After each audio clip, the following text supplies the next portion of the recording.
What I've got here is a 30-watt super slimline power supply. Now these are for internal use, they're not IP rated.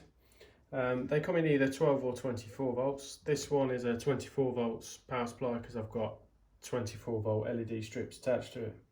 Now these super slimline power supplies are ideal for areas where space is critical, such as light boxes, underneath shelves in your house, possibly shop windows, you know, that sort of thing where you need something small and slim that's still going to put out the power.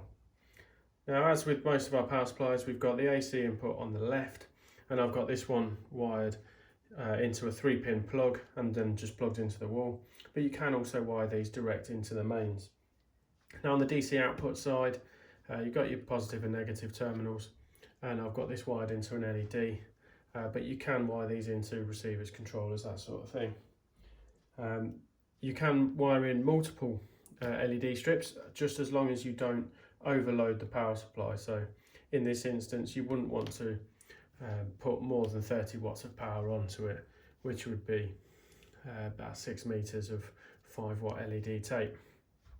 Now if you are struggling to get all your cables in, so you've got 3 runs of cables and you can't get them into the terminals on the power supply, you can use a connector block like this, and you would just put all the positive wires into one hole, all the negative wires into another hole, and just clip it with a pair of scissors, and there you go. And you can feed them in both sides, because both sides of the connector block are connected, but each one is independent of each other, so you can run positive and negative next to each other without shorting.